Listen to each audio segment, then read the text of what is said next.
entonces tenemos algunas preguntas. Rodrigo Inboden, me gustaría preguntar al panel cuál es el rol del arte dentro del contexto de la Primera Guerra Mundial.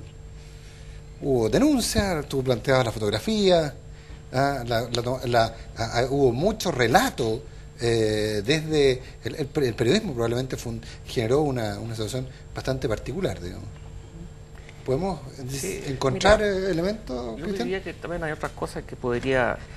Yo diría que el arte, la pintura sobre todo, se torna extraordinariamente pesimista. Es la época de oro del Dada, te digo, tú que... Claro. Hay gente que dice que el antiarte, te digo, pero en cierta medida es el arte, el antiarte. Bueno, pero bueno, en fin. Bueno, yo te diría que en la literatura también. La literatura de posguerra, te digo, es tremendamente pesimista frente a los valores de la preguerra. Por ejemplo, el amante de Edith Chatterley, de Lawrence.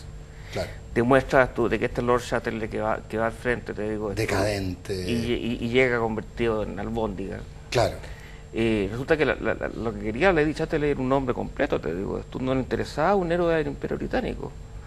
Y termina yéndose con el leñador, pues. Claro, con el jardinero. Con el jardinero, el leñador, sí. Te digo. Y bueno, con cierto grado de aceptación. Sí. O sea, hay toda una discusión sobre la sociedad británica, sí, claro. Que está inserta en eso. Eso causó el escándalo más espantoso en Inglaterra. Pero el falso, bueno, estuvo prohibido. Pero el falso moralismo, el mientras no se note. Entonces, esos valores de la preguerra, te digo esto, empiezan a ser puestos en duda. Y eso, ya hay una cantidad de libros, te digo, que van a hacer lo mismo. O sea, si uno ve al frente de Erich Maria Remarque, parten felices los cabros a la guerra, te digo, esto, y terminan, te digo, esto, abominando a la guerra. Y abominando casi la condición humana. O sea, sí. Entonces yo te diría que hay una... Europa entera entra en un periodo de depresión, te diría, tremendamente fuerte, y que se notó, no solo en el arte, te digo, se notó, por ejemplo, en los nacimientos. Bueno, en parte porque habían matado a casi todos los que debían ser papás, que eran gente joven. Claro. Te digo esto, pero también porque no quieren tener hijos, te digo esto. También porque no quieren tener hijos. Para este mundo que se iba a autodestruir, digamos. Sí. Eso se notó particularmente en Francia. En Alemania menos. Pero particularmente en Francia, y yo te diría que en la sociedad más conservadora, ahora, bueno, el cambio cultural y artístico que hay en la Unión Soviética, te digo, es gigantesco, es otro arte.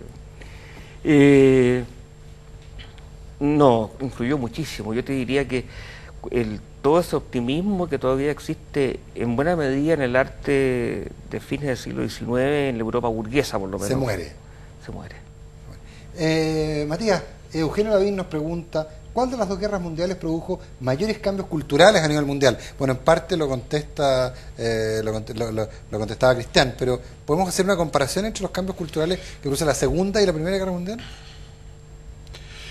Me costaría, pero yo creo que el carácter más global de la segunda tiene más consecuencias, ¿no? Elementos transculturizadores. Exactamente, la presencia del mundo japonés, del Extremo Oriente, ¿no?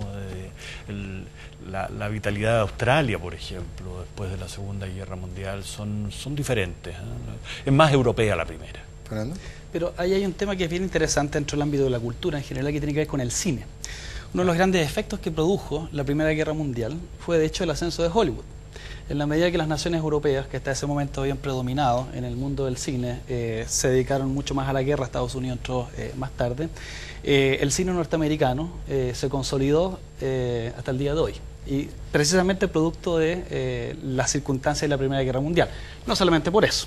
Está la creación de la Asociación de Productores y Distribuidores en 1922, está la alianza temprana en 1920 de Hollywood con el Departamento de Estado y el Departamento del Comercio. Para generar... Y eso generó lo que Victoria de Gracia, una historiadora norteamericana, ha denominado el imperio irresistible, vinculando el impacto del cine en el mundo europeo. Más bien reacio a reconocer el impacto de lo que es la cultura popular norteamericana en Europa, pero que hoy en día comienza a estudiarse. Matías me mira con cara ahí de... No entremos en polémica, Hay una pregunta que es que nos plantea Javier Berens, y nos dice ¿Por qué los profesores presentes mencionan que las armas ofensivas eran más pobres que las defensivas? Él sostiene que a su parecer es un error. Y nos sugiere que deberíamos explicar la implicancia de la pérdida de mano de obra calificada, así como la doctrina del uso de artillería y las rupturas provocadas por estas, como el uso de tropas de asalto en las batallas. No fue un problema de armamento, sino de carencia de imaginación estratégica como falta de desarrollo doctrinal. Y nos felicita por el excelente programa. Cristian, no sé si te quieres acercar. Mira, sí, yo estoy de acuerdo que con la última parte de lo que dice el senador Berens, pero que las armas, que el problema fue que las armas defensivas eran más poderosas que las ofensivas, es que es un lugar común entre los historiadores de la Primera Guerra Mundial. Hay grados de coincidencia. Te digo tú, mira, el arma ofensiva que se usó en la Primera Guerra Mundial fundamentalmente era el cañón de grueso calibre, con que empezaba toda gran batalla, con el bombardeo de las marmitas que llamaban, Claro. que bombardeaban, qué sé yo, 2 días, 3 días, lanzando miles de proyectiles Tras las líneas, a en lo posible. las líneas, te digo, enemigas. Pero las líneas enemigas estaban normalmente sumergidas muy profundo. Y estaban además a 1 kilómetro más allá del alcance máximo No, de la artillería. no, sí estaban al alcance, te digo tú, pero no le hacían mucho daño, te fijas, ese bombardeo feroz. Lo que sí sabían los defensores, te digo tú, es que en el momento en que cesara el bombardeo, venía el ataque de la infantería. Porque si no, el propio bombardeo te fijas liquidaba a la propia infantería. El fuego amistoso. Y alcanzaban, y que pasaban 2 o 3 minutos en que alcanzaban a subir con los fusiles de repetición y con las ametralladoras. Entonces agarraban a la ola que se les venía encima, ¿no es cierto?, a mitad de camino, que además un camino que estaba con alambre de púa, con los agujeros de los cráteres de las bombas que habían cráteres de caído. las bombas, o sea, un terreno explosivos sin difícil. detonar, Mira, campos minados. en el SOM te digo, en el SOM yo sé las cifras, te digo, no sé cada uno de las batallas de cada uno de los días, pero el primer día en el SOM murieron alrededor de 60.000 ingleses y no avanzaron, no tomaron la primera línea de trincheras alemanas, No llegaron. no alcanzaron a llegar. Te digo, entonces yo te digo tú que el cañón de tiro rápido, la ametralladora, el nido y el fusil de repetición disparado con puntería, o sea, no corriendo, Claro. eran muy superiores, te digo tú, y la verdad es que el cañoneo previo no liquidaba, te digo, a las fuerzas. Ahora, pero tenía un montón de efectos desgastadores, Eso sí. de debilitamiento. Sí, pero también afectaban, te digo, a las que atacaban. Sí, por porque supuesto. te digo, el ruido se sentía a los dos No, de lados. acuerdo, pero efectivamente los que tenían que estar bajo tierra, que no podían, por lo tanto, alimentarse. Que Bueno, no pero el hecho es que subían, te digo, tú lograban defenderse. Y eso es la causa tú, de las tremendas mortandades sin que se avance. Bueno, eso es lo que lleva a armas como las armas químicas. Como las armas químicas, te digo, pero la verdad es que la arma química no dio gran resultado, No, te digo. o sea, fue... mató mucha el arma gente. que dio gran resultado y que se Más usa en efecto la Segunda Guerra Mundial profusamente es el blindado, Claro. el Panzer, si llamamos alemanes, ¿no es cierto?, el Schad, si hablamos en francés, ¿no es El cierto? carro de guerra. El carro armado de los el italianos. tank, si Tank. hablamos en inglés, que repito que es un nombre bien raro, pero Claro. se usa. Pero que ganó, Sí, se sí. quedó como la definición. Pero realmente te digo, esto es la capacidad de fuego del arma defensiva, ¿no es cierto?, era muy superior a la capacidad de fuego del arma ofensiva. Tengo una pregunta de Renato Jorquera. Matías, ¿cuál es la percepción de los chilenos de esta guerra que estaba ocurriendo en el viejo continente? Bueno, en los círculos de inmigrantes en particular, hay una obvia identificación con sus connacionales. Y para efectos de la política chilena es una presencia, yo diría, más bien lejana.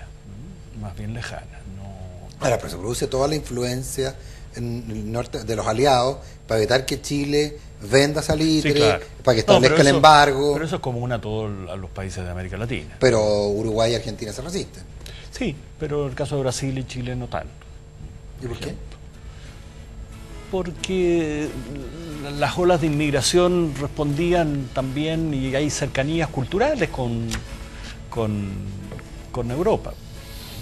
Bueno, esa música que nos están poniendo nos está diciendo que nos vayamos, digamos. Parece que tuvimos algún problema de comunicación, entonces todavía no me avisaban que se nos había acabado el tiempo, pero la musiquita es un fiel reflejo. Si usted se quedó con la duda, con el interés, el seminario a 90 años del fin de la Gran Guerra, este ciclo que empieza ayúdeme 7 de usted, octubre. el 7 de octubre, no, el 9 de octubre. ¿Cuándo dice aquí. 9 de octubre, 9 de gracias. octubre, jueves. 9 de octubre. Yo leer al revés me cuesta mucho todavía, digo. Antes lo hacía cuando era más joven. Del 9 de octubre al 27 de noviembre en la clínica San Carlos de Apoquindo.